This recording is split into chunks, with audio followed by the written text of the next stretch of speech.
Merci.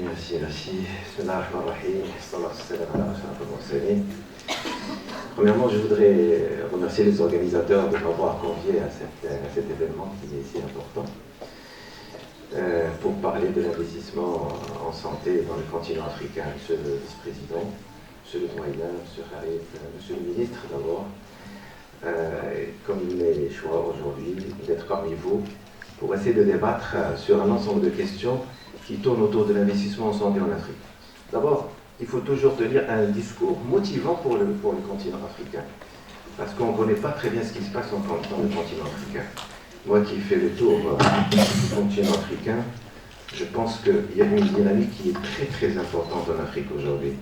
Ce qui manque, c'est de créer de la synergie. Fort heureusement qu'il y a certaines instances, notamment le CDC africain, qui est sous l'égide de l'Union africaine, qui essaie quand même de créer cette cohésion et de créer quand même de la cohérence ou de la synergie entre les différents pays, parce que l'Afrique aujourd'hui souffre du cloisonnement entre Afrique australe, Afrique du Nord, Afrique occidentale, Afrique de l'Est, Afrique centrale, et ça, normalement, ça ne doit pas continuer si nous plaidons vers une souveraineté continentale, surtout en matière de santé.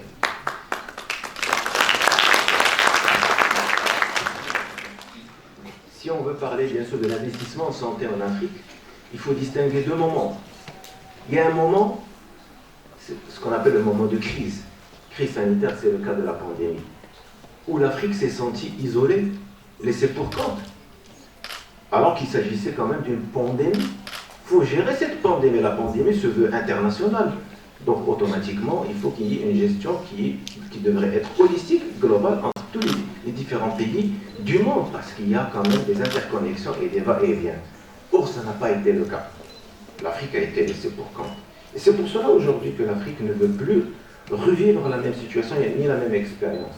Et donc du coup, je connais le directeur général du CDC africain, Jean Kasseya, qui est un ami et un frère, qui ne ménage aucun effort aujourd'hui pour essayer de tisser cette toile, cette assise forte qui permettrait quand même à l'Afrique de se réunir autour quand même d'un seul objectif, c'est la souveraineté continentale que Sa Majesté a plaidé depuis le début.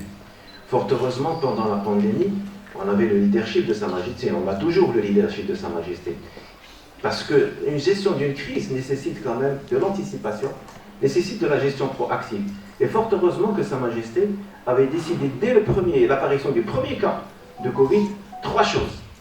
Première chose, créer un comité de pilotage de haut niveau qui réunit tout ce qui est du sécuritaire, des affaires étrangères, des affaires internes, de l'industrie de commerce et de la santé. Un comité de vigilance économique, parce qu'il y va quand même, pendant la crise, qui aurait des conséquences économiques importantes. Et troisièmement, un fonds de solidarité pour aider à subvenir aux différents besoins, notamment aussi les besoins en santé en termes d'investissement. Parce que pendant la crise, qu'est-ce qu'il faudrait faire comme investissement? Il faut investir pour sauvegarder, renforcer et même améliorer la résilience du système de santé. Il ne faut pas croire qu'il y a des systèmes de santé qui sont forts, et cette pandémie a mis quand même les systèmes de santé à rude épreuve. Même ceux qui ont quand même les meilleures infrastructures ont été bien sûr en souffrance. Deuxième élément, c'est renforcer la capacité hospitalière. Troisième élément, c'est créer quand même des réserves stratégiques en quoi? En médicaments et en équipements. Et vous pouvez vous rappeler qu'est-ce qui s'est passé pendant la pandémie par rapport aux respirateurs, par rapport aux gants, par rapport aux masques. C'était une catastrophe mondiale. C'est-à-dire les pays qui sont riches essaient de s'accaparer la plus grande part du marché. Et ça, ce n'est pas une gestion de pandémie équitable. Voilà un peu, quand même, les moments de souffrance de l'Afrique. Et aussi, il faut investir dans un système de surveillance, un système d'information. Un système de surveillance, notamment un système de surveillance épidémiologique qui permettra de recueillir les données pour pouvoir quand même avoir un tableau de bord et prendre les meilleures décisions pour élaborer des candidats à tenir. C'est ça ce qui est important à faire pendant une crise de pandémie. La souveraineté continentale n'est pas une souveraineté de chaque pays à part. C'est une souveraineté d'une collaboration, d'un travail collégial entre les différents pays. Et je peux vous citer quelques exemples. Même les pays qui sont très économiquement aisés, à l'aise, Par exemple, je cite l'exemple du Japon, par exemple. Le Japon, il a eu la difficulté de vacciner parmi les premiers pays. Pourquoi? Tout simplement parce qu'il manquait de seringues. Il avait le vaccin, mais il n'avait pas les seringues. Pourquoi? Parce que 80% du marché des seringues, il existe en Chine. Mais la Chine, elle en a besoin parce que était bien sûr le pays où la pandémie avait débuté. Vous voyez un peu, donc, on ne peut pas dire une souveraineté continentale ou une souveraineté sanitaire de chaque pays à part sans qu'il y ait de collaboration bilatérale ou multilatérale. Et donc, on sait très bien que la meilleure manière d'investir dans le continent africain, ce n'est pas d'investir dans ce qui est aujourd'hui équipement et tout, mais il faut investir dans ce qui est la réduction des risques. Il vaut mieux 1 euro investi dans la santé publique, c'est 10 euros récupérés ou 9 euros récupérés pour réduire les coûts du soin de futur de demain. Donc voilà, donc la prévention et la réduction des risques, c'est le meilleur élément. Alors il y a beaucoup de potentiel dans l'Afrique. Moi j'ai visité quelques pays, chaque pays fait quand même du mieux qu'il puisse. Que ce soit le Ghana, le Rwanda, le Bénin, tous les pays, ils font quand même un effort important.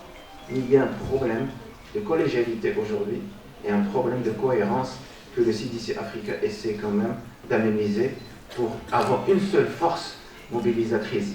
Un continent qui est aujourd'hui 1,5 milliard, mais à l'horizon de 2040, il sera à 2 milliards et quelques, et donc le continent le plus peuplé. Le continent qui sera le plus peuplé. Pourquoi? Parce que c'est là où le taux de fécondité qui est le plus élevé, entre 5 et 7, alors que tous les autres pays sont en deçà du 2. Donc, toute la jeunesse existe au niveau de l'Afrique. Et donc, toute la prophylaxie, c'est au niveau de l'Afrique. Toute la réduction des risques, c'est au niveau de l'Afrique. Ça, je parle. Vous savez, je ne sais pas si vous le savez ou non, l'Afrique, elle gère chaque semaine une épidémie. Une épidémie chaque semaine. S'il n'y a pas le chikungunya, il y a l'Ebola, il y a la dengue, vous avez tout le temps. Il y a une expertise extraordinaire dans la gestion des épidémies qu'il faudrait mettre en valeur. Mais quel est le point noir au niveau du continent africain? C'est les ressources humaines. C'est vrai que c'est le point noir au niveau de pratiquement de tous les systèmes de santé du monde, mais il reste quand même de manière accrue au niveau africain parce que le professionnel de santé au niveau d'Afrique n'est pas valorisé. Et c'est là où il faut en venir aujourd'hui. Il faut valoriser nos professionnels de santé. Si on veut que notre système de santé soit résilient, il faut valoriser les professionnels de santé. Toute la pyramide des professionnels de santé doit être revue et valorisée. C'est pour cela que Sa Majesté a voulu qu'il y ait une refonte du système de santé mettant au centre d'intérêt les ressources humaines, avec une fonction sanitaire, avec une nouvelle gouvernance, pour essayer quand même, bien sûr, de renforcer ce système de santé. Et n'oubliez pas que les systèmes de santé aujourd'hui sont en mutation dans le monde entier. Qu'on le veuille ou non, l'intelligence artificielle, les progrès technologiques ont fait qu'il y aurait quand même des disparitions de certaines spécialités et réémergence d'autres spécialités. C'est ce qui fait qu'il y aurait quand même des glissements de compétences pour lesquels il faut un réinvestissement pour avoir les compétences nécessaires. N'oubliez pas aussi que ce n'est pas la santé toute seule qui est en mutation, mais la médecine aussi, qui fait partie intégrante de la santé. La médecine que nous sommes en train de préconiser aujourd'hui, c'est de la médecine curative. Mais avec les développements technologiques, c'est de la médecine prédictive qui va avoir lieu.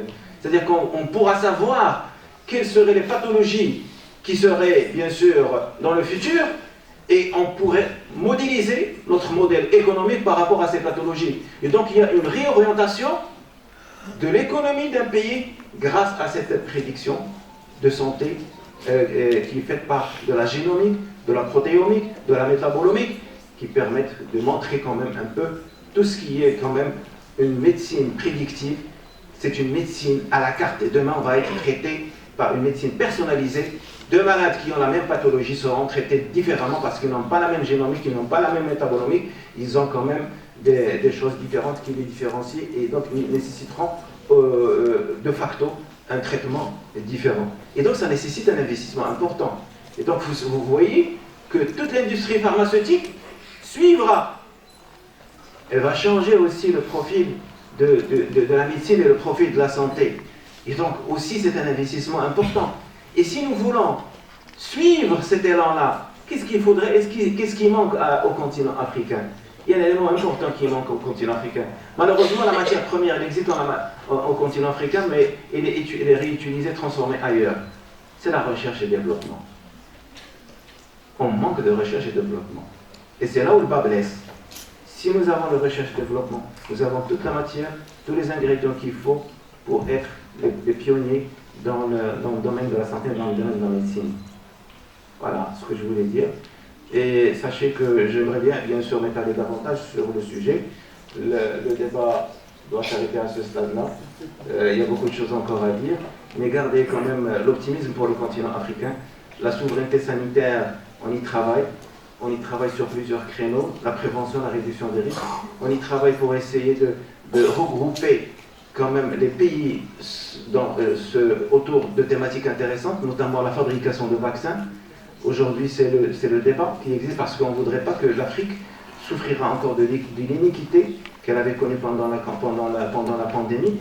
Parce qu'au moment où certains pays faisaient 4e dose de vaccin, l'Afrique ne faisait même pas la première dose de vaccin. On n'avait pas la possibilité.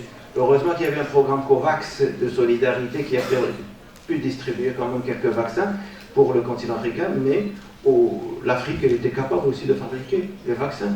Il y a plusieurs pays, il y en a 8 aujourd'hui qui sont capables de produire les vaccins. Il y en a 8 en Afrique, mais il faut qu'ils travaillent ensemble. Donc je souhaite quand même beaucoup de succès pour cet événement, que les résolutions seraient quand même des résolutions qui aboutiront quand même à des décisions concrètes qui seront opérationnalisées ou transmises bien sûr aux décideurs au niveau du continent africain, et qu'on restera toujours ouvert pour d'autres événements, Inch'Allah. Merci beaucoup, chers étudiants.